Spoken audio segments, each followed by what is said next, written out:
नमस्कार. जागर जनस्थानच्या जागर कट्ट्यावर मी सुनील शिंदे आपलं स्वागत करतो. मित्रांनो, जागर कट्ट्यावर आपण विविध मान्यवर आमंत्रित करत असतो. त्यांचा संघर्षमय प्रवास, त्यांचा प्रेरणादायी प्रवास आम्ही आपल्यापर्यंत पोहोचवत असतो. आज आपण जागर कट्ट्यावरती एक वेगळं व्यक्तिमत्व आमंत्रित केलेलं आहे. प्राणा द हिलिंग ट्री याचे डायरेक्टर शंतनू चौंदाणकर यांना आज आपण जागर कट्ट्यावरती आमंत्रित केलेलं आहे. डॉक्टर साहेब वेगवेगळे संशोधनही करतायत, त्याच पद्धतीने ऑडिओलॉजीमध्येही ते मुलांसाठी वेगळं असं काम करताय. काय आहे नेमकं या संस्थेचं ध्येय, काय आहे त्यांचे विचार, आपण त्यांच्याकडनं जाणून घेणार आहोत. मात्र सर्वप्रथम आपण शंतनू चौंदाणकर, जे या प्राणा द हिलिंग ट्रीचे डिरेक्टर आहेत, त्यांचं आपण जागर कट्ट्यावरती स्वागत करूया. डॉक्टर साहेब, जागर कट्ट्यामध्ये आपलं हार्दिक स्वागत. नमस्कार. डॉक्टर साहेब, संस्थेचं नाव इतकं सुंदर असं नाव आहे की प्राणा द हिलिंग ट्री. नेमकी ह्या नावाच्या मागची नेमकी स्टोरी काय आहे आणि का हे नाव ठेवावं असं वाटलं? काय आहे प्राणा द हिलिंग ट्री? कारण एखाद्या झाडाखालची जी सावली असते ती सावली कुठल्याही नागरिकाला असो, कुठल्याही पेशंटला असो, कुठल्याही माणसाला असो, ही खूप आपलीशी वाटत असते. नेमकं ह्या सावलीखाली नेमकं काय दडलेलं आहे? काय आहे प्राणा द हिलिंग ट्री? पहिले सावलीचा विचार न करता आपण झाडाचा विचार करूया. झाड जे असतं ते आपल्याला वायू देत असतं.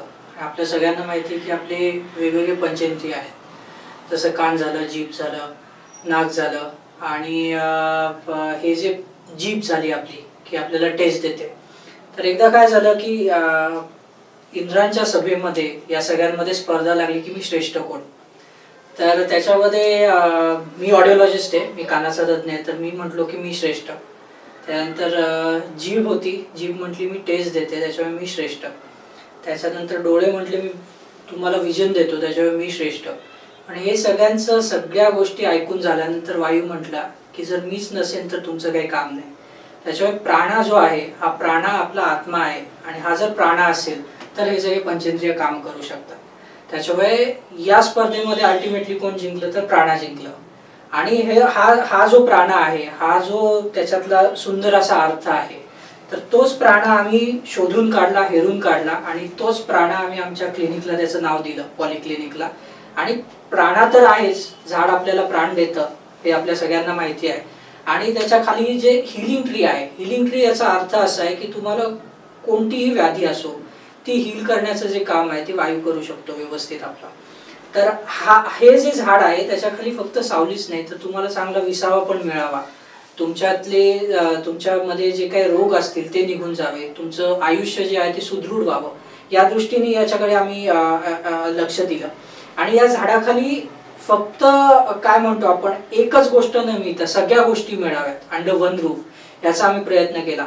मग आता जर तुम्ही क्लिनिकमध्ये आले तर सुरुवात आम्ही ही ॲनिमल्स पासून केली आहे. ती एंड जो होतो तो आमचा पंचकर्मापर्यंत होतो. आपली जी उत्क्रांती झाली मानवाची ती आपण म्हणतो प्राण्यांपासून झालेली आहे. जसं आपली मुलाखत पुढे होईल तसं मी त्या गोष्टींमध्ये येणारच आहे. पण अंडर वन रूफ सगळ्या ट्रीटमेंट मिळाव्या आणि त्या नॅचरली मिळाव्यात आणि त्या नॅचरली पेशंट्स हील कसे होतील याच्याकडे जास्त आमचा कल आहे.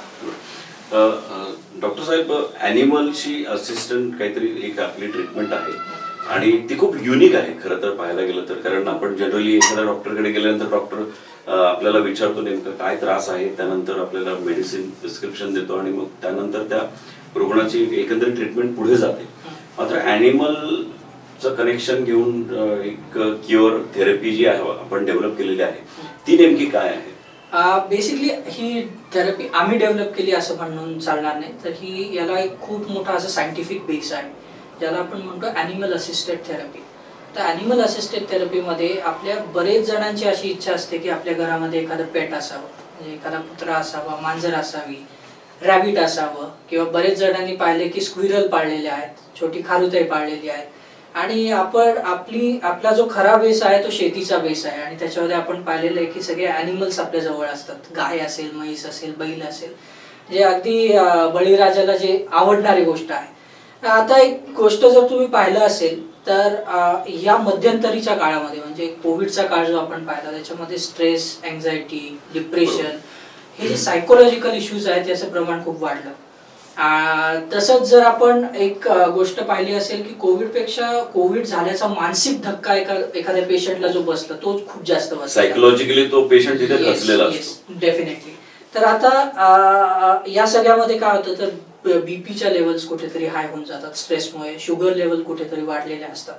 तर यामध्ये जर असं सायंटिफिकली प्रूव्ह झालेलं आहे की जर तुम्ही काही वेळ प्राण्यांबरोबर स्पेंड केला, जसं कुत्रा असेल किंवा मांजर असेल, बर्ड्स असतील किंवा मग अगदी तुमचा फिश असेल, तर तुमच्या ज्या स्ट्रेस लेवल आहेत त्या खूप कमी होतात आणि तुमचं जे बीपी लेवल आहे किंवा शुगर लेवल आहे ते बऱ्यापैकी नॉर्मेटिव्हला आलेल्या आम्ही या हिलिंग ट्री मध्ये सुद्धा पाहिलेल्या आहेत. दुसरी गोष्ट, नुसतं एवढंच नाही की फक्त ज्यांना सायकोलॉजिकल इश्यूज आहेत त्यांच्यासाठी, तर आपण पाहिलेलं आहे की बरेच सारे आपल्याकडे दिव्यांग बांधव आहेत.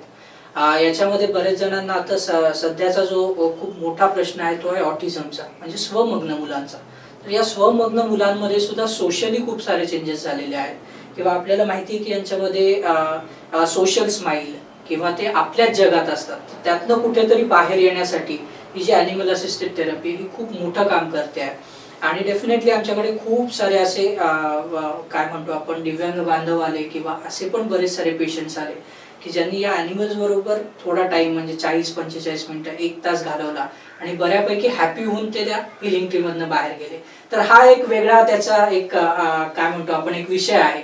आणि जेव्हा तुम्ही प्रत्यक्ष ते बघाल तेव्हा तुम्हाला आणखीन त्याच्यात मध्ये रस येतो आणि त्याच्यानंतर तुम्हाला कळतं की किती नेसेसरी आहे की दैनंदिन जीवनातला जो स्ट्रेस आहे तो घालवण्यासाठी 1/2 तास आपण वेगळ्या गोष्टीकडे जावं.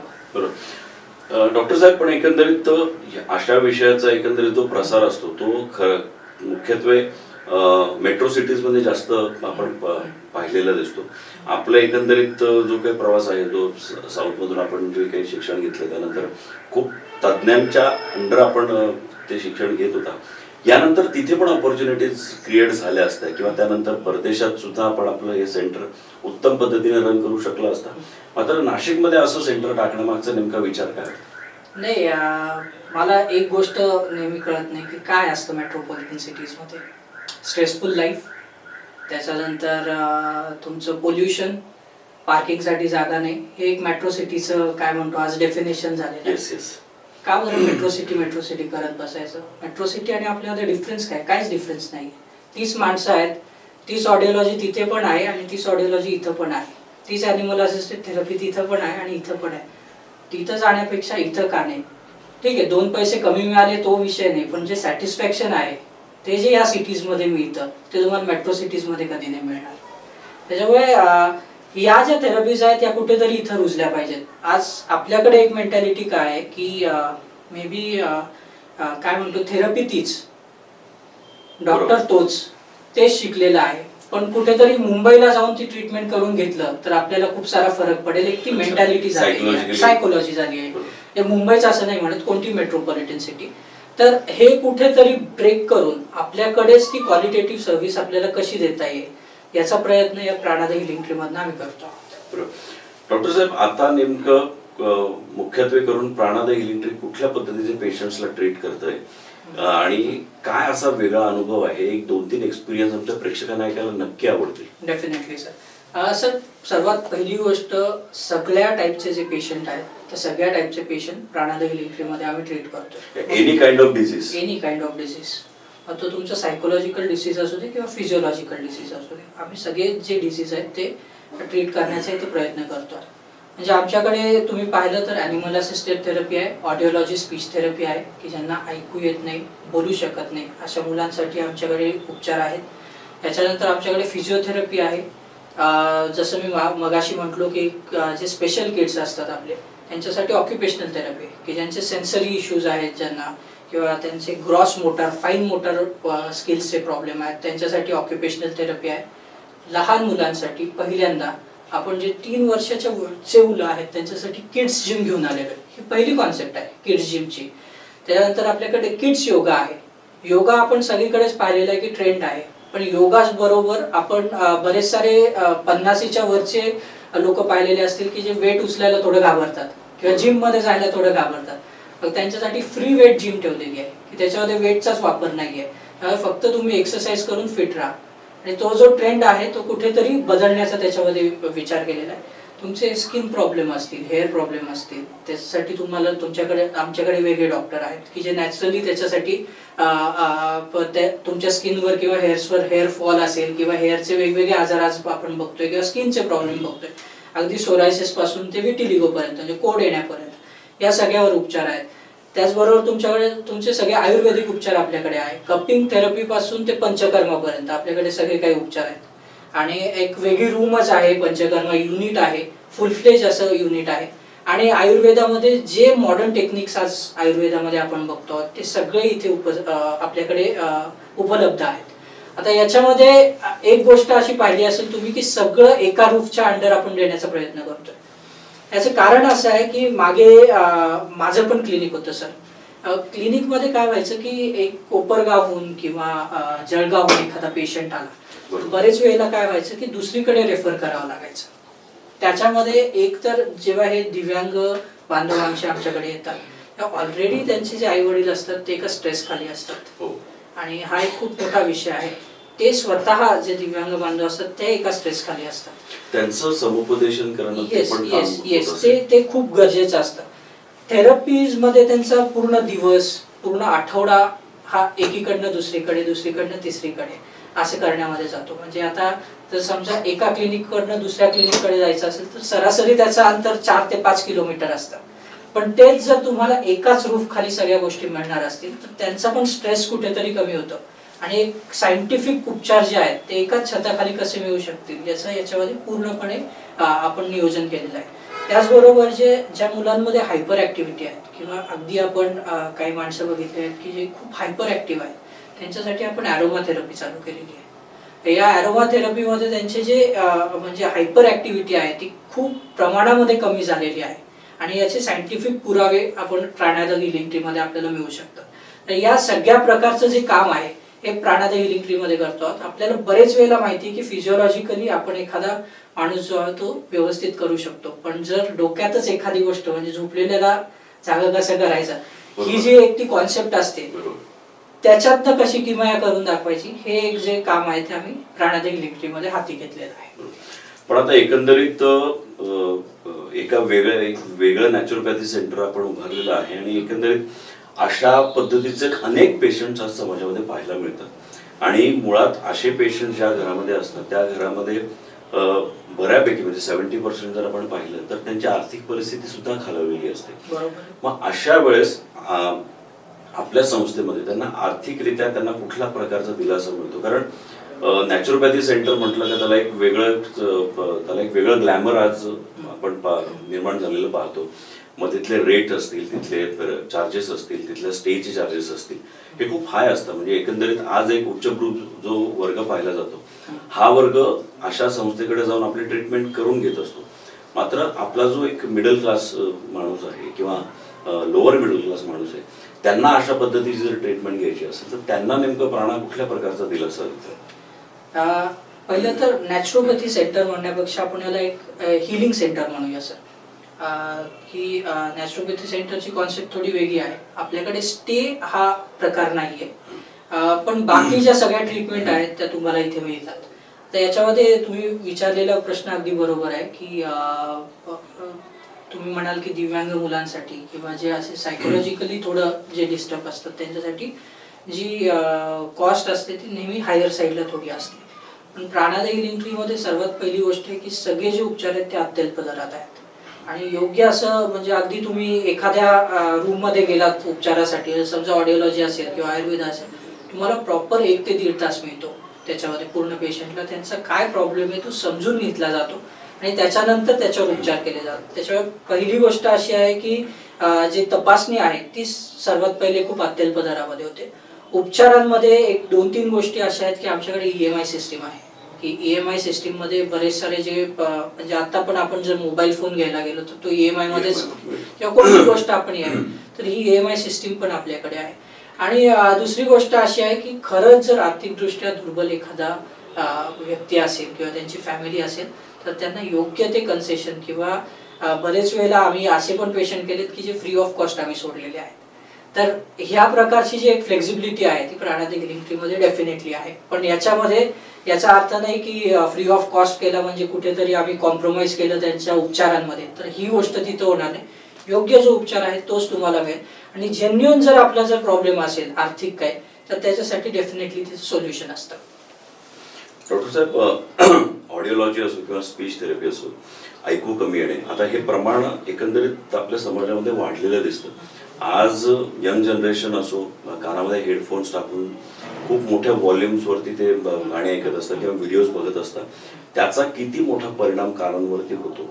त्याच पद्धतीने त्यांना फॉलो करणारी जी लहान पिढी आहे ती अगदी 5-6 वर्षाची मुलं सुद्धा आज हेडफोन्स वापरतात. त्यामुळे काय डॅमेजेस होतात आणि काय नेमकी काळजी घेतली पाहिजे यावर काय सांगणार? नाही, बरेच हा खूप चांगला प्रश्न आहे की आपण म्हणतो की सध्याची पिढी जी आहे ती टेक्नॉलॉजी वाईज खूप साऊंड आहे आणि याचा वापर काही ठिकाणी हा अपरिहार्य असतो.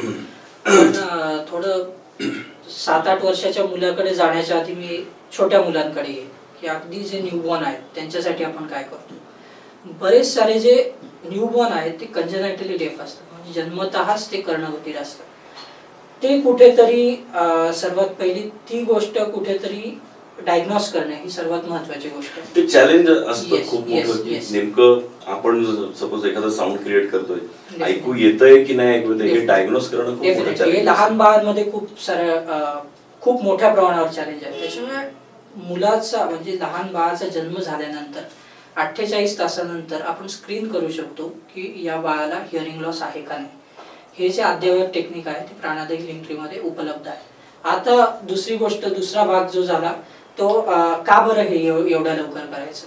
याचं कारण असं आहे की आपल्याला कळत नाही लहान वयामध्ये की मुलाला ऐकू येतंय का नाही. त्याच्यामुळे त्याच स्टेजमध्ये जर आपण ही गोष्ट जर पालकांच्या लक्षात आणून दिली तर कुठेतरी 3ऱ्या किंवा 4थ्या महिन्यातच या मुलावर उपचार होणं हे शक्य असतं. तिसरी गोष्ट, जर 2ऱ्या किंवा 3ऱ्या वर्षात कळलं आपल्याला तर रेग्युलर मुलगा आणि या मुलामधला जो एज डिफरन्स आहे तो कुठेतरी 2 ते 3 वर्षांचा होतो. तो डिले असतो 1-2 ते 3, तोच कुठेतरी 3 ते 4 महिन्याचा जर डिले राहिला तर कुठेतरी हे जे बाळ आहे हे नियर नॉर्मल येऊ शकतं आणि हे त्याचा जो प्रवास आहे तो रेग्युलरली चालू ठेवू शकतं.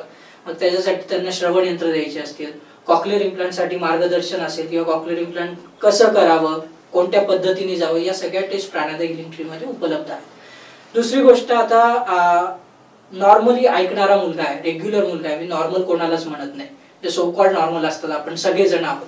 रेग्युलर शाळेमध्ये जाणारा जो मुलगा आहे किंवा मुलगी आहे जे 5व्या ते 6व्या महिन्यात इयरफोन किंवा हेडफोन वापरत आहे, तर याचे दूरगामी असे परिणाम आहेत. तुम्हाला लगेच त्याचे परिणाम नाही समजणार, पण कुठेतरी आपल्या सगळ्यांना माहिती आहे की 20 हर्ट्ज पासून ते 20,000 किलोहर्ट्ज पर्यंत आपण ऐकत असतो. तर याचे जे परिणाम असतात हे कुठेतरी हळूहळू आपल्या जे हाय फ्रिक्वेन्सीज असतात त्या हाय फ्रिक्वेन्सीजला चालू होतात आणि त्याच्यानंतर आपलं जे हिअरिंग असतं ते हळूहळू डॅमेज होणं चालू होतं.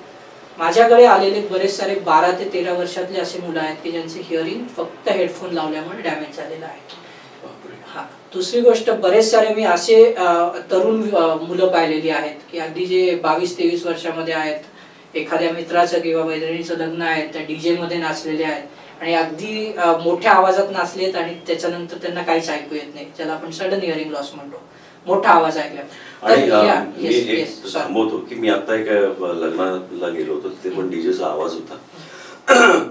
ज्यावेळेस डीजे तिथे होता त्याचा साऊंड खूप जास्त होता आणि जेव्हा डीजे थोडाशा अंतरावर गेला तेव्हा आपल्या कानामध्ये असं काहीतरी तो साऊंड होता. याला आपण टेम्पररी थ्रेशोल्ड शिफ्ट म्हणतो. टेम्पररी थ्रेशोल्ड शिफ्ट म्हणजे टेम्पररीली तुम्हाला तो हिअरिंग लॉस जाणवतो किंवा तुमच्या कानामध्ये टिनाइटस येतो, असा आवाज येतो.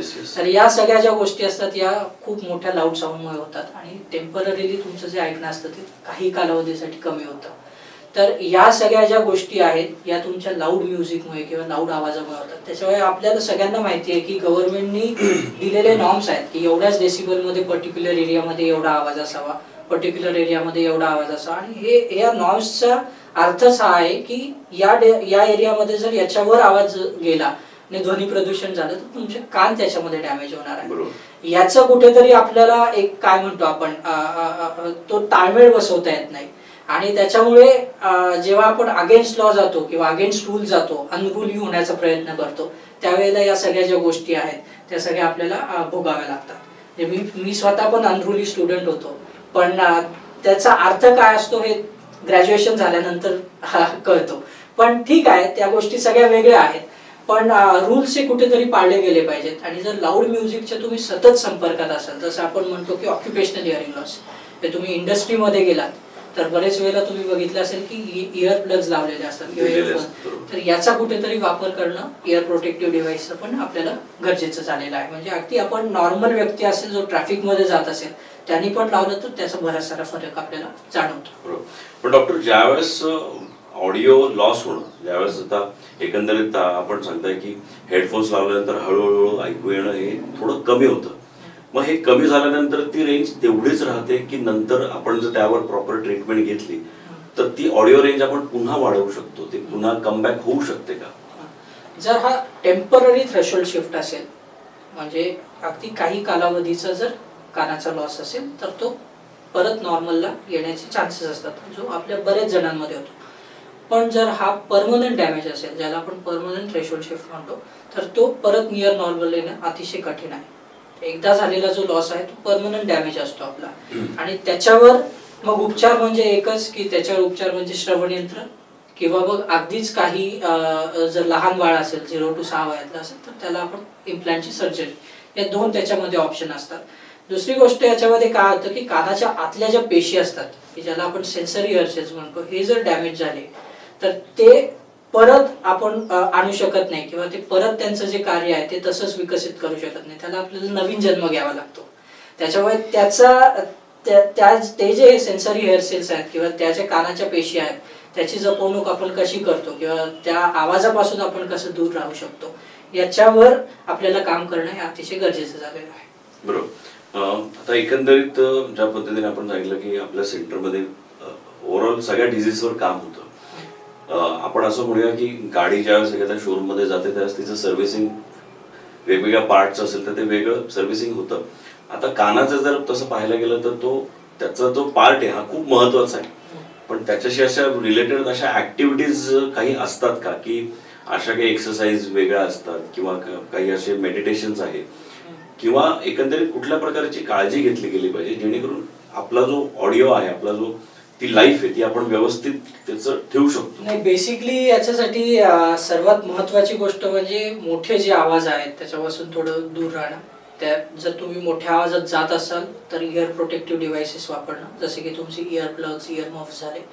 दुसरं, जर तुमच्या बाहेरच्या कानामध्ये आणि मधल्या कानामध्ये जर काही प्रॉब्लेम असेल तर तो मेडिसिननी आणि तुमच्या सर्जरीजनी बरा होऊ शकतो. पण तोच जर तुमच्या आतल्या कानातला पेशींचा प्रॉब्लेम असेल, नसेचा प्रॉब्लेम असेल, तर त्या केसमध्ये तुम्हाला नवीन जन्म घ्यावा लागतो, ते सगळं मेकॅनिझम तसंच्या तसं यायला. त्या केसमध्ये तुम्हाला कोणतेही उपचार नाही, त्याच्यासाठी फक्त कानाचं श्रवण यंत्र हा एकच उपचार सध्या तरी आहे. बरोबर. मार्केटमध्ये खूप श्रवण यंत्र आहे, मात्र कुठले श्रवण यंत्र वापरावे किंवा त्याच्या मागे नेमकं काय काळजी घेतली गेली पाहिजे? कारण मार्केटमध्ये अनेक वेगवेगळ्या कॉस्टिंगचे आहे, काही ठिकाणी स्वस्त पण आहे, काही ठिकाणी कॉस्टली आहे. तर नेमके कुठले वापरावे, कुठल्या श्रवण यंत्राने कमी आपल्याला इजा होऊ शकते किंवा योग्य आहे वापरणं, त्यावर काय सांगा? सर्वात पहिले योग्य तज्ञाकडे तुम्ही गेलात तर तुम्हाला योग्य श्रवण यंत्र मिळेल. ही सर्वात पहिली जी दगडावरची जी रेष आहे, पांढरी रेष, ती आहे. कारण आपण केमिस्टकडे गेलो त्याला जर सांगितलं तर तो आपल्याला ते काढून देतो, पैसे देतो. तो हा त्यातलाच प्रकार आहे. जे ऑडिओलॉजिस्ट ज्यांची बॅचलर्स डिग्री झालेली आहे किंवा ज्यांची मास्टर्स डिग्री झालेली आहे, त्यांच्याकडनंच तुम्ही श्रवण यंत्र जे आहे ते फिट करून घेणं हे अतिशय गरजेचं आहे. कारण त्यांनाच रिहॅबिलिटेशन काउन्सिल ऑफ इंडियाने लायसन्स दिलेलं असतं की तुम्ही हे श्रवण यंत्र फिट करू शकता. शेवटी हे एक मेडिकल डिव्हाइस आहे आणि तुम्ही लोकांच्या आयुष्याशी खेळतात. त्याच्यामुळे कुठेही मिळत आहे म्हणून घेतलं तर असा तो प्रकार नाही. योग्य श्रवण आलेख तुमचा असेल त्या पद्धतीने आता डिजिटल श्रवण यंत्र येतात, ते व्यवस्थित कॉम्प्युटरमध्ये त्यांचं जे प्रोग्रामिंग असतं आणि फिटिंग असतं ते केलं जातं आणि त्याच्यानंतरच या जो क्लायंट असेल किंवा जो पेशंट असेल त्यांना ते श्रवण यंत्र बसवलं जातं. त्यामुळे माझी प्रत्येकाला ही रिक्वेस्ट आहे की जो त्यातला तज्ज्ञ आहे किंवा ज्याच्याकडे हे लायसन्स आहे, किंवा तुम्ही जेव्हा एखाद्या व्यक्तीकडे जाऊन श्रवण यंत्र घेता तेव्हा ही गोष्ट नेहमी मेक शुअर करा की त्याच्याकडे त्याचं योग्य असं प्रमाणपत्र आहे का, त्याचं लायसन आहे का, आणि त्याच्याकडे ती मुख्य म्हणजे त्याच्याकडे ती डिग्री आहे का. जर ती डिग्री असेल तरच तो व्यक्ती श्रवण यंत्र फिट करू शकतो. बरोबर. डॉक्टर साहेब, आता आपण एक वेगळ्या प्रश्नाकडे जाऊया की आता गेल्या 2 वर्षापासून कोविड सारख्या आजाराने आपल्याला अक्षरशः हैराण करून सोडलेलं आहे. अजूनही आजही आपली अवस्था ही संभ्रमाची आहे. मात्र प्राणाने नेमके प्राणद हिलिंग ट्री या संस्थेकडे ज्यावेळेस कोविड सारखे पेशंट्स येत होते त्यावेळेस त्यांची नेमकी कुठल्या पद्धतीची ट्रीटमेंट आपण करत होता आणि काय नेमकं वेगळेपण होतं इतर रेग्युलर आपण डॉक्टर्सकडे गेल्यानंतर किंवा सध्या डॉक्टर्सकडे गेल्यानंतर जे काही ट्रीटमेंट होते, त्यांचे प्रिस्क्रिप्शन्स होते, त्यातनं हील होणारा पेशंट आणि प्राणामधून हील होणारा पेशंट, नेमकी याच्यामध्ये काय डिफरन्स होता? बेसिकली आम्ही म्हणजे जी कोविडची वेव्ह होती तेव्हा प्राणद हिलिंग ट्री नव्हतं. आता पुढची वेव्ह येऊ नये हीच ईश्वरचरणी प्रार्थना आहे. पण कोविडमधनं रिकवर झालेले म्हणजे कोविड पॉझिटिव्ह होते आणि नंतर निगेटिव्ह झाले असे जे पेशंट्स होते यांच्यामध्ये बरेच सारे सायकोलॉजिकल प्रॉब्लेम दिसले किंवा बरेच सारे असे होते की म्हणजे ऑक्सिजन लेवल व्यवस्थित होत्या, सॅच्युरेशन लेवल, पण तरी सुद्धा ऑक्सिजन कॉन्सन्ट्रेटर लागत होतं. ते कुठेतरी सायकोलॉजिकली ते असे झाले होते की आता मला श्वास घेता येत नाही किंवा पॅनिक झालेले पेशंट्स जे होते. तर या सगळ्या पेशंट्सला ट्रीट करण्याचं काम जे आहे ते प्राणद हिलिंग ट्रीने केलं. म्हणजे पोस्ट कोविड कॉम्प्लिकेशन्स ज्यांना होते, मग ते व्यायामातनं असो, त्यांचं मसल स्ट्रेंथनिंग असो, त्यांच्यासाठी जिम असो, म्हणजे मी फ्री वेट जिम म्हणतोय, जिम म्हणजे आपली वजन उचलण्याची जिम, रेग्युलर एक्सरसाइजेस असो, योगा असो. त्याच्यानंतर काही जणांना बरेच वेळेला कोविडचे जे रिकवर झालेले पेशंट आहेत त्यांना फिजिओथेरपी लागले, फिजिओथेरपी असो, त्यांच्यासाठी पंचकर्म असो, शिरोधारा असो. आणि बरेच सारे असे पण पेशंट्स होते की जे काय म्हणतो एका जागी अँझायटी लेवलमुळे 5 ते 7 मिनिटं पण बसू शकत नव्हते. लगेच त्यांना असं वाटायचं की काहीतरी मला होतंय, पाल्पिटेशन वाढणं. या केसमध्ये भीती खूप होती, कारण ती तो जो मनावर परिणाम झालेला होता तोच एवढा प्रचंड होता काही जणांच्या की त्याच्यातनं बाहेर यायलाच त्यांना बरेच सारा वेळ लागत होता. म्हणजे 6-6, 7-7 महिने लागले बरेच जणांना. त्या केसमध्ये अॅनिमल असिस्टेड थेरपीने पण खूप सारा त्याच्यामध्ये परिणाम झालेला आहे की जो व्यक्ती घरामध्ये 5 ते 7 मिनिटं एका जागी बसू शकत नव्हता तो त्या अॅनिमल्स बरोबर 30 ते 40 मिनिटं बसलेला आहे. म्हणजे असे पण बरेच सारे फरक आपल्याला त्याच्यामध्ये दिसलेले आहेत. आणि बरेच सारे जे पोस्ट कोविडचे जे पेशंट होते त्यांना हिअरिंग लॉस म्हणजे कानाचे ऐकण्याचे पण बरेच सारे प्रॉब्लेम्स जे आहेत ते झालेले होते. मग त्या केसमध्ये त्यांची श्रवण चाचणी, त्याच्यानंतर जर ज्यांना गरज असेल त्यांना श्रवण यंत्र, या सगळ्या ज्या गोष्टी आहेत त्या सगळ्या गोष्टी प्राणद हिलिंग ट्रीमध्ये झालेल्या आहेत. बरोबर. डॉक्टर साहेब, आता आपण पंचकर्म या कॉन्सेप्टकडे वळूया की गेल्या अनेक वर्षापासून आपल्या भारतीय संस्कृतीचा एकंदरीत तो एक वारसा आहे, आपल्याला सुदैवानं लाभलेली ती एक देणगी आहे.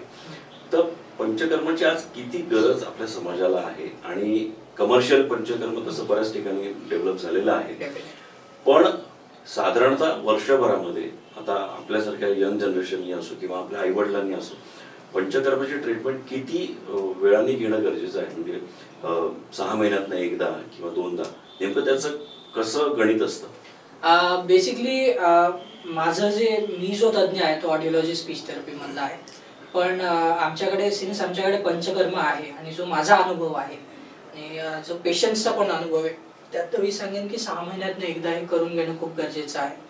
आणि ते पण आपण जसं म्हटलं की कमर्शियलायझेशन बरंच झालेलं आहे, तर ती गोष्ट ठीक आहे, म्हणजे त्याच्यामध्ये आपल्याला पडायचं नाही की it's what ever it is. पण हे 6 महिन्यातनं करून घेणं हे अतिशय गरजेचं आहे. म्हणजे अगदी माझ्या घरातल्यांनी केलं हे सगळं बघून आणि त्यांच्यामध्ये जे इफेक्ट झालेले आहेत, जे पॉझिटिव्ह इफेक्ट आहेत किंवा रिलॅक्स झालेले आहेत किंवा एक काय म्हणतो आपण एक कॉमिक सेन्स आलेला आहे, तर हा पण एक जो काय म्हणतो सरकाझम खूप जास्त डेव्हलप झालेला आहे, हे पण त्याचे काही इफेक्ट आहेत. एक हेल्दी वातावरण तयार होतं बेसिकली. आणि मला असं वाटतं की शिरोधारासाठी वेगवेगळे इन्स्ट्रुमेंट पण आहेत आमच्यासाठी. आणि तेवढंच नाही तर बरेच सारे जणांना जॉईंट पेन असतात किंवा जॉईंट्सचे प्रॉब्लेम आहेत, संधिवात आहे, तर त्याच्यासाठी पण एक वेगळं असं जॉईंटसाठी जी धारा आपण म्हणतो तर ते पण आमचे जे तज्ज्ञ डॉक्टर आहेत ते त्याच्यामध्ये पण एक्सपर्ट आहेत, तर या पण गोष्टी त्याच्यामध्ये केल्या जातात. त्याच्यामुळे तुम्ही जसं म्हटलात की कोणता डिसीज तुम्ही आहे जो क्युअर करू शकत नाही असं नाहीये. म्हणजे क्युअर म्हणण्यापेक्षा ज्याच्यावर तुम्ही काम करू शकत नाही, आपण सगळ्या गोष्टींवर व्यवस्थित हिलिंग पद्धतीने काम करतो आहे याच्यामध्ये. आणि यंग जनरेशनमध्ये आज जर तुम्ही पाहिलं तर स्ट्रेस लेवल या खूप जास्त झालेल्या आहेत.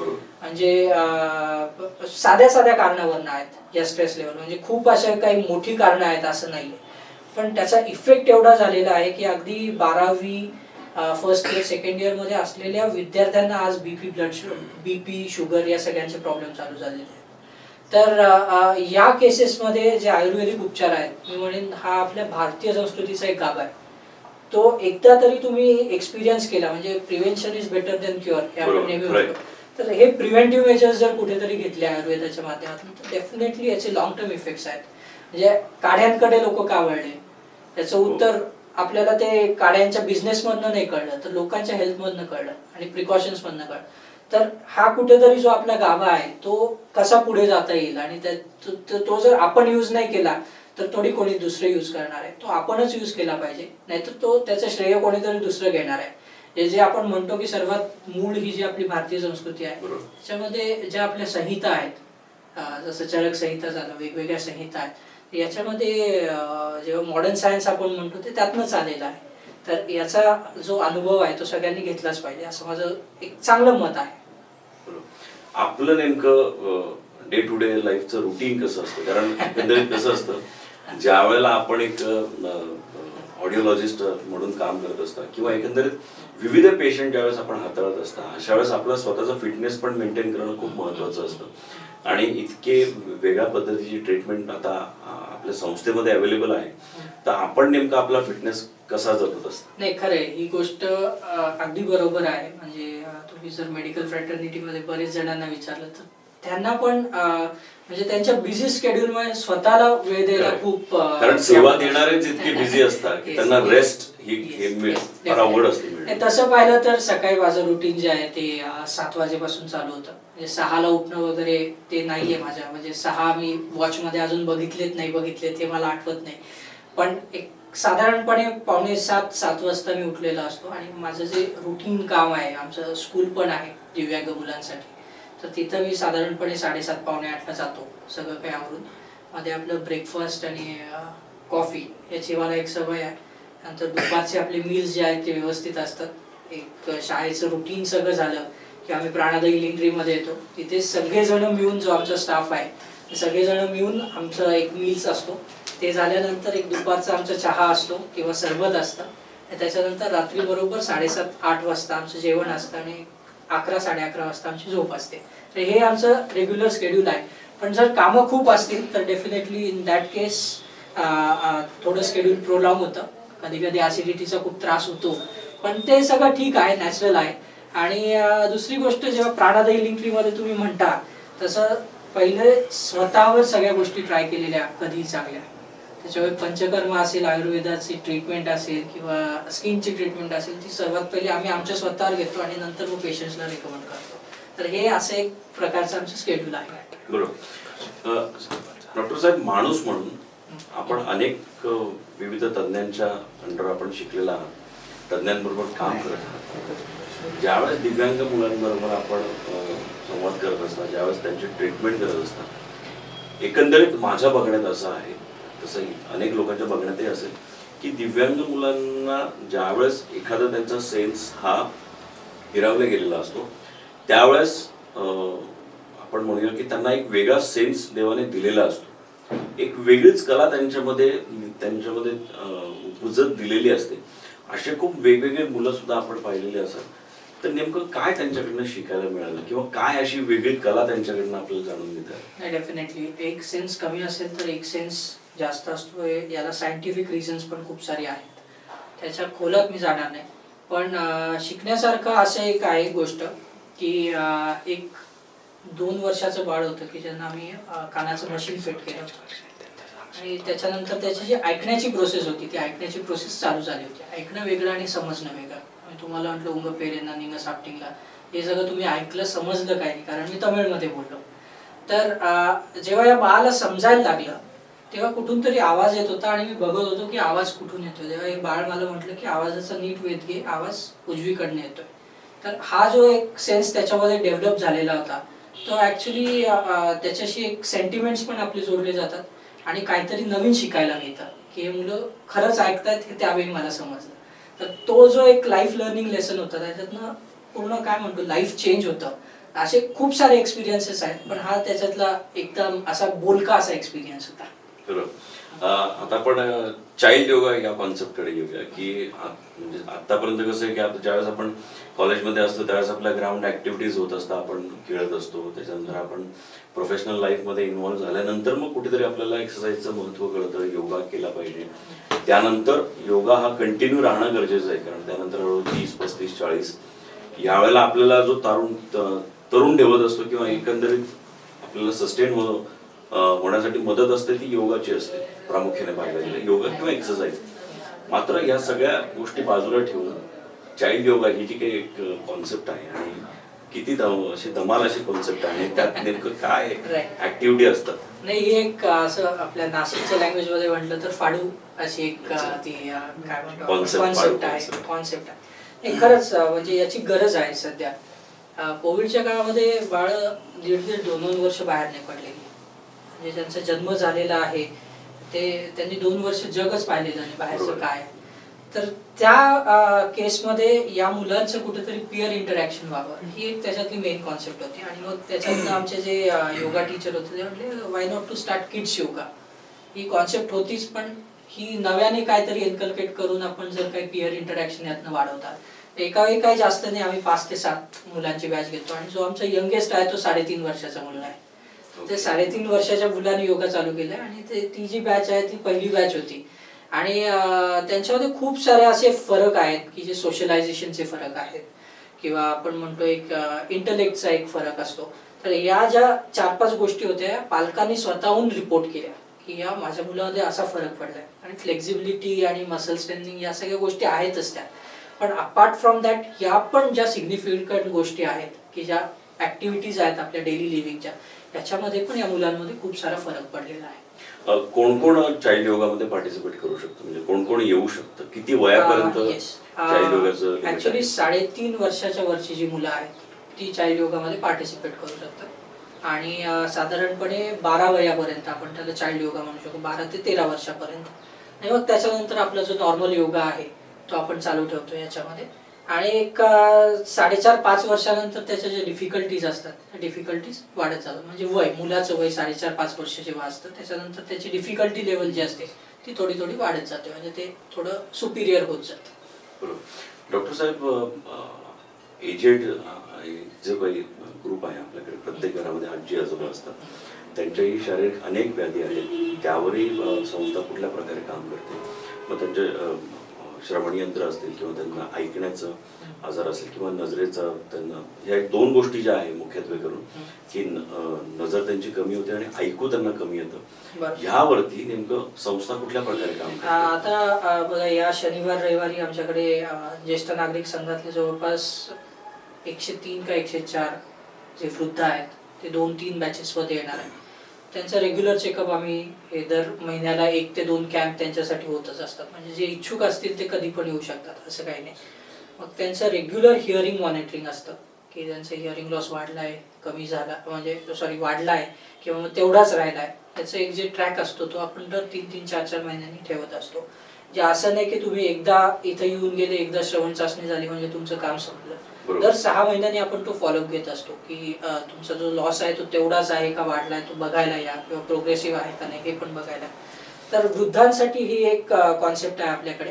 आणि दुसरी जी सर्वात महत्वाची गोष्ट आहे की मी जी सांगायला विसरलो की जर एखादा वृद्ध किंवा एखादा गरजू जो पेशंट आहे जो क्लिनिक पर्यंत येऊ शकत नसेल त्याच्यासाठी ट्रान्सपोर्टेशनची पण आपल्याकडे अवेलेबिलिटी आहे. की बरेच वेळेला काय होतं की गंगापूर रोडला क्लिनिक आहे आणि नाशिक रोडून जर पेशंटला यायचं असेल तर मग त्या केसमध्ये आपण एक अर्धा तास आधी जर त्यांनी सांगितलं तर त्या कालावधीमध्ये आपण ट्रान्सपोर्टेशनचं आपल्याकडे व्हॅन आहे, ती व्हॅन तिथे जाऊन त्या वृद्धाला किंवा बेड रिडन जर पेशंट असेल तर त्यांना पिक करून आपल्या सेंटरपर्यंत पोहोचवायचं पण आपल्याकडे अवेलेबिलिटी आहे. तर या ज्या सगळ्या गोष्टी आहेत या आपल्या सेंटरवर अवेलेबल आहेत. आणि हिअरिंग टेस्ट झालं, ऑफ्थॅल्मिक टेस्टिंग झालं किंवा मग आयुर्वेदा रिलेटेड त्यांचं काही असेल किंवा अगदी नी रिप्लेसमेंट सांगितलेले आहेत ते थोडी प्रोलॉंग करायची असेल तर त्याच्यासाठी पण बरेच सारे उपचार आपल्याकडे उपलब्ध आहेत. पण आता हे उपचार एकंदरीत एक्सरसाइजच्या माध्यमातून किंवा आपल्या जे काय ऑइल, वेगवेगळे ऑइल्स त्या ट्रीटमेंटच्या माध्यमातून आहेत की वेगळे काढे किंवा वेगळ्या अशा आयुर्वेदिक टॅबलेट्स वेगवेगळ्या आजारांसाठी त्या सुद्धा संस्था देते त्यांना? बरोबर. आता याचं कॉम्बिनेशन आहे. म्हणजे एक्सरसाइज साठी तर आपल्याकडे वेगळं डिपार्टमेंट आहेच. त्याचबरोबर जी मी तुम्हाला मगाशी लोकल धारा सांगितली त्याचा पण यूज करून आपण वेगवेगळ्या ऑइल्सनी हे जे गोष्टी आहेत त्या प्रोलॉंग करू शकतो.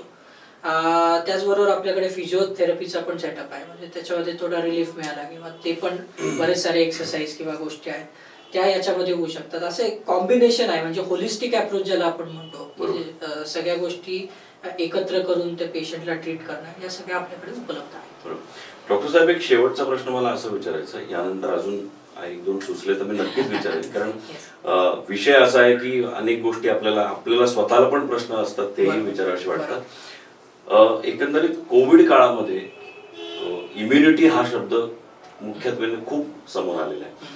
इम्युनिटी यांची कमी असली त्याच्यामध्ये त्यांना पटकन संसर्ग होतो. इम्युनिटी आपली चांगली राहिली पाहिजे, इम्युनिटी बूस्ट करणं महत्वाचं असतं. एकंदरीत आता आपल्याला जो काही डोस मिळतो तो सुद्धा इम्युनिटी स्ट्रॉंग करण्यासाठी मिळतोय. तर इम्युनिटीसाठी संस्थेमध्ये असे काही वेगळे मेडिसिन्स अवेलेबल आहेत का? आणि आपण ज्या पद्धतीचं एकंदरीत संस्थेमध्ये मुलांना शिक्षण देत असाल किंवा वेगळ्या एक्सरसाइज असतील किंवा सायकोलॉजिकली किंवा मेडिटेशन करून इम्युनिटी आपण वाढवू शकतो का? डेफिनेटली. याच्यासाठी आयुर्वेदिक उपचार आहेत आपल्याकडे. जसं आपण वेगवेगळे काढे म्हटलो, ते काढे आपल्याकडे उपलब्ध आहेत. काही मेडिसिन्स आहेत ज्या पोटातनं घ्यायच्या आहेत त्या पण आपल्याकडे उपलब्ध आहेत. मेडिटेशन डेफिनेटली आपल्याकडे आहे. त्याचबरोबर जे आपण एक्सरसाइज म्हणतो की ज्याने आपली इम्युनिटी चांगली राहू शकते एक्सरसाइज केल्याने, किंवा एक म्हणतो की बॉडीची फ्लेक्झिबिलिटी चांगली राहू शकते, या सगळ्याचं कॉम्बिनेशन आपल्याकडे आहे. आणि हे जे काढे आहेत ते ऑलरेडी बरेच सारे लोक घेत आहेत आणि त्याचा खूप सारा एक काय म्हणतो आपण चांगला परिणाम त्यांच्या बॉडीवर दिसून आलेला आहे. तर डेफिनेटली आपल्याकडे या सगळ्या गोष्टी उपलब्ध आहेत. हे नुसतं आयुर्वेदिकच नाही तर आपल्याकडे होमिओपॅथिक उपचार पण आहेत त्याच्यासाठी. असं दोन्हीचं पण कॉम्बिनेशन आपल्याकडे आहे. तर या दोन्ही गोष्टी आपल्याकडे उपलब्ध आहेत. बरोबर. डॉक्टर साहेब, मेडिटेशन विविध आजारांसाठी वेगळ्या पद्धतीने आपण पेशंटला करायला लावू शकतो का? का त्याची एक ठरलेली कॉन्सेप्ट आहे मेडिटेशन, डोळे बंद करून आपण जे एकंदरीत मी ऐकलेलं आहे की श्वासावरती आपण कॉन्सन्ट्रेट करायचं असतं, पण मग ह्या गोष्टींनी त्या डिझीज कसा क्युअर होतो? नाही, आता याच्यामध्ये वेगवेगळे टेक्निक आहेत जे आमचे योगातले एक्सपर्ट आहेत किंवा मेडिटेशन मधले एक्सपर्ट आहेत. त्यांची पहिली जी प्रोसिजर आहे ती मला खूप आवडते. म्हणजे कोणतीही प्राणावातली जी पहिली प्रोसिजर आहे ती वाकडण्याजोगी, की डिटेल केस हिस्ट्री, म्हणजे पेशंटला नक्की प्रॉब्लेम काय, पूर्वी काय झालेलं आहे, आता सध्या काय फेस करतात आणि त्याचे लॉंग टर्म इफेक्ट कसे होऊ शकतात चांगले, या ज्या 1 ते 1.5 तासाची जी केस हिस्ट्री आहे किंवा 2 तासाची जी केस हिस्ट्री आहे, याच्यामध्ये पेशंटचं जे एक नेचर आहे ते नेचर आपल्याला कळतं की या पद्धतीचं पेशंट आहे आणि या पद्धतीने यांना ट्रीट केलं पाहिजे. तर नक्की तुम्हाला काय झालं आहे त्याच्यावर योग्य असं एकतर कन्क्लुजन येतं आणि कन्क्लुजन आल्यानंतर तुम्हाला याच पद्धतीने ट्रीट केलं पाहिजे या बाबतीतली क्लॅरिटी येते. आणि ती जेव्हा एक कॉन्फिडन्सनी ती क्लॅरिटी येते तेव्हाच आपण ते जे पेशंट हाताळणं म्हणतो ते पेशंट व्यवस्थित हाताळू शकतो. आता पहिली गोष्ट ही आहे की तुम्ही श्वास घेऊन करणार आहात का वेगळ्या पद्धतीने करणार आहात, याच्यावर जास्त जे उत्तर आहेत ते आमचे जे योगातले एक्सपर्ट आहेत किंवा मेडिटेशनचे एक्सपर्ट आहेत ते वेगवेगळ्या कंडिशन नुसार वेगवेगळे जे मेडिटेशनचे टेक्निक आहेत त्यांचे ठरलेले आहेत. त्या पद्धतीने त्यांचा एक वेगळा असा अभ्यास आहे. बरोबर. डॉक्टर साहेब, आता कोविडची लाट असो किंवा आता ओमायक्रॉन असो किंवा डेल्टा असो, भविष्यामध्ये अशा वेगवेगळे व्हायरसेस उद्भवणार आहे, येणार आहे, त्याच्यासाठी नेमकं आता संस्था कुठल्या प्रकारे काम करते की आता नेमकं ह्या गोष्टी येऊ नये किंवा आल्या जरी तरी त्याला कुठल्याही वर्गाचा माणूस कुठल्या पद्धतीने फेस करू शकेल, अशासाठी नेमकं आता आपली संस्था कुठल्या पद्धतीने काम करते आणि नेमकं संस्थेचं विजन काय आहे? संस्थेचं विजन एकदम क्लिअर आहे. आताच आम्ही प्राणा फाउंडेशनचं पण एक म्हणजे स्थापना केलेली आहे की जसं तुम्ही म्हटलं की बरेच जणांना आर्थिकदृष्ट्या परवडत नाहीत मेडिकल उपचार. तर याच्यामध्ये ज्यांना आर्थिकदृष्ट्या उपचार परवडत नाही त्यांच्यासाठी वेगवेगळ्या डोनर्स मार्फत किंवा वेगवेगळ्या संस्थांमार्फत यांना आर्थिकदृष्ट्या कसं पाठबळ देता येईल आणि हा जो एक हिलिंग ट्रीचा जो एक कॉन्सेप्ट आहे त्या कॉन्सेप्टद्वारे बरेच सारे पेशंट कसे बरे करता येईल, मग ते कोविड असो किंवा अन्य कोणती लाट असो, याच्यासाठी आपण तयार असलं पाहिजे हे आपल्याला पहिल्यापासून माहिती आहे. जे कोविड हा मला वाटतं की या एरामधली सर्वात मोठी लाट आहे, पण अशा पुढे पण येण्याचे बरेच सारे चान्सेस आहेत किंवा येणारही नाहीत. पण या प्रत्येक गोष्टीसाठी आपण तयार असलं पाहिजे. आजार हे आपल्यासाठी नवीन आहेत, पण हे जे आजार आहेत ते पूर्वीपासूनच आहेत, हे आपल्याला कळून येतात म्हणून हे आपल्यासाठी नवीन आहेत. बाकी याच्यातला काही मला वाटतं की काही बघण्यासारखं नाही. प्रत्येक गोष्टीसाठी तयार असलंच पाहिजे, पण पेशंट्सला या गोष्टी परवडल्या पाहिजेत, त्या त्यांच्यामध्ये रुजल्या पाहिजेत आणि सर्वात महत्त्वाचं म्हणजे त्याचा त्यांना बेनिफिट झाला पाहिजे. तर या दृष्टीने आपल्या हिलिंग ट्रीचं पुढची जी वाटचाल आहे ती असणार आहे. आणि डेफिनेटली एकाला त्याचा फरक पडला तर तो दुसऱ्याला सांगतो आणि त्या पद्धतीनेच कोणत्याही मेडिकल फील्डची जी पब्लिसिटी असते ती तशी होते आणि त्याच पद्धतीने जे संस्थेचं कार्य आहे ते चालवू अशी आमची अपेक्षा आहे. डॉक्टर साहेब, एक शेवटचा प्रश्न असा आहे की कॉलेज डेज मध्ये आपल्याला थिएटरचा एकंदरीत एक एक्सपिरियन्स आला होता आणि त्यात नेमकं काय शिकायला मिळालं? कारण असं मी अनेक थिएटर पर्सनॅलिटीजला भेटलेलो आहे आणि त्यांच्याकडनं मला असं एकंदरीत कळालं आहे की थिएटर तुम्हाला जगायला शिकवतं. तर तो एक्सपिरियन्स आणि नेमकं आपण कसा तो एकंदरीत गिव्हन टेक केला? नाही, डेफिनेटली मी जेव्हा कॉलेजमध्ये होतो तेव्हा मी आमच्या म्हणजे कॉलेजचा पहिला कल्चरल सेक्रेटरी होतो. तर म्हणजे मी तमिळनाडूमध्ये जाऊन एक मराठी मुलगा कॉलेजचा पहिला कल्चरल सेक्रेटरी बनला. बरेच सारे कंटेस्टंट होते त्याच्यामध्ये, पण त्याच्यामध्ये अगदी मार्जिन तुम्ही बघाल तर 36-37 वोटने मी जिंकलो होतो त्यावेळी. आणि तिथे पहिले जे हिंदी गाणं लागलं किंवा मराठी गाणं लागलं ते माझ्या काळामध्ये लागलं.